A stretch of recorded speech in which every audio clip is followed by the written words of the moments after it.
Is there a breakthrough drug that, unlike all the other available treatments for Alzheimer's disease, targets the disease itself and not just the symptoms? That's what a variety of headlines would have you believe after a study appeared in the journal Alzheimer's and Dementia evaluating Solanezumab, an anti-amyloid antibody.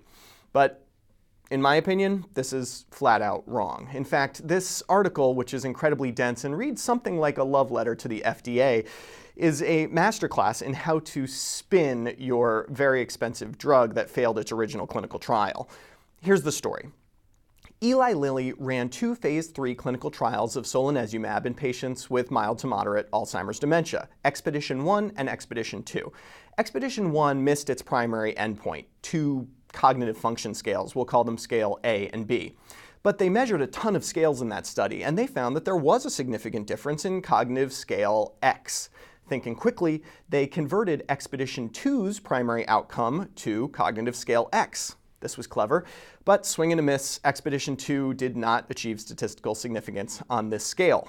Undeterred, they combined the results of Expedition 1 and 2, and I realize this sounds a bit desperate, restricted the analysis only to people with mild Alzheimer's disease, and then finally found the statistical significance they were looking for. Of course, this isn't terribly surprising, considering that cognitive scale X was chosen because it worked in Expedition 1.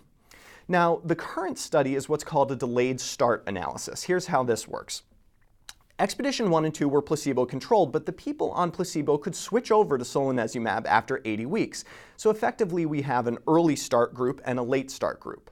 The argument is that if Solanezumab is merely masking symptoms, when you start the late start group, they will quickly catch up in terms of cognitive function to the early start group. Whereas if it's affecting the underlying disease itself, they'll never catch up. Well, they never caught up, at least according to the incredibly broad definition of catch-up that was used in this paper and the underpowered statistical test that was used to detect catch-up. Oh, and only if you look at 2 of the 4 cognitive scales that were studied. Cue breathless excitement and news headlines? Look, I would love for this to be true. We need treatments for Alzheimer's disease, but the fact is that this drug is unlikely to have any clinical benefit, at least on the individual patient level. What this trial may teach us is that there are a lot of outs for a big company when their initial drug hypothesis isn't borne out. We need to stay skeptical. Of course, if staying skeptical doesn't work, we can choose another outcome. Maybe the FDA will approve that. For MedPage Today, I'm Perry Wilson.